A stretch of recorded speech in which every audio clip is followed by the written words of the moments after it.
We can have members of that team come on up. All right, Stan, let's start with you. You guys were very dominant back in 1965, talking about the shutouts and the way the defense was, 11-0. Do you think your team gets the credit it deserves from the history annuals and here at St. John's? Actually, I don't. I'll be honest with you about that. 63 is a great team. We defeated a wonderful team in the finals, and I can't take it away from them. But I think the 65 team, we worked together. Obviously, our defense was excellent, which I have to bite my tongue because I was on offense most of the time. And Mooka kept talking about the defense all the time. He still does, by the way. He loves to remind our coaching staff. I want to remind him, even though Gag said all we need to do is score 1 point to 0, someone has to score the 1 point, and that was the offense. And I won't let that go. Well, you're getting some love here tonight, so that is the good thing. Terry Hartman.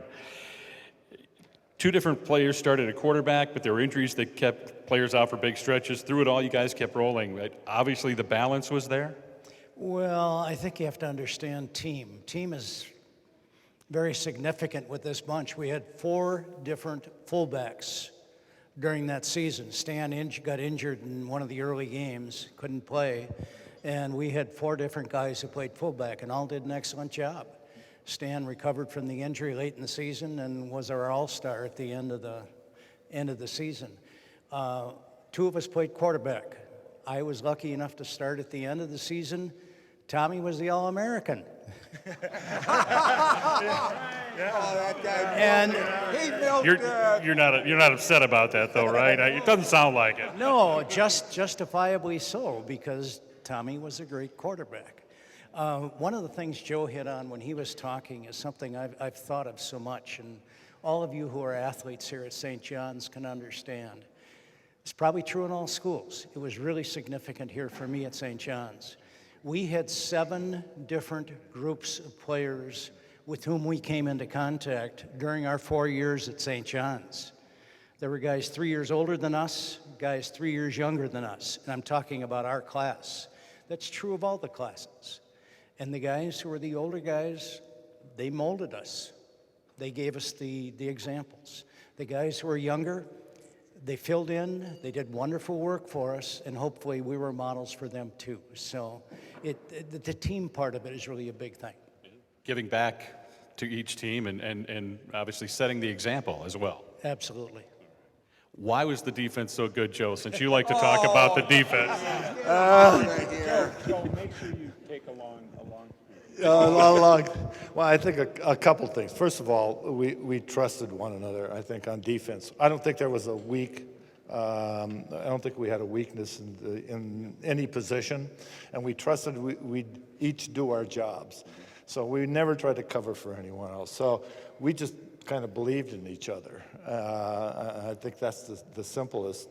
So Freddie knew he would never get I would protect Freddie. He would never get double teamed, Fred Kramer, our tackle. He could count on that. He could count that I wouldn't get hooked. We just played. Plus, we had an extra person in our defense. The sideline was our 12th person. And so if we didn't tackle somebody, we got him out on the sidelines. So I think Randy said it, and I may not be as humble as I ought to be, but 4 of us went both ways. And I think both our offensive line and defensive line really dominated. And for Stan's sake, offense-wise, I think arguably we played our 3 toughest opponents, Concordia at the end of the year, who were national champions the year before, and then the 2 playoff teams. We beat them by a score of 71-7. So I think the offense did their job. Nice of you to share the credit there. Yeah. Talk about the game plan for John. Must have had you guys thoroughly prepared for Linfield. You shut them out and you beat them 33-0. John always had us prepared, but Linfield threw a different defense at us, and I think we were shut down probably the first couple series, and the offensive line got together and said, I can remember talking to Collins, and I said, Mike, if that guy's coming my way, I can't push him the other way. And Mike says, I can't do the other guy. And then we said, well, what if we just wait, see which way they're going. You take your guy the way he's going. I'll take my guy. We'll tell the backs to go, wait one count, and then come. And the score was 20-0 at half. And Stan was the MVP, and he never got grass stains on his uniform. Is that true? The disrespect showing up on the stage, I can't believe it for a fellow Johnny. Geez, you guys all seem like you get along so well. Can I say one thing? We've got a team historian, and I think, Stan was talking about our legacy, but Jim Shealy has taken, Jim was a sophomore on the team, and by the way, we were a great team because our underclassmen really had standout years. We couldn't have done it without them. But Jim has taken it on himself to be our team historian, and I think that's what keeps all of us and our legacy alive for us. Thank you, Jim. Congratulations, gentlemen. You guys are the newest members of the Hall of Honor.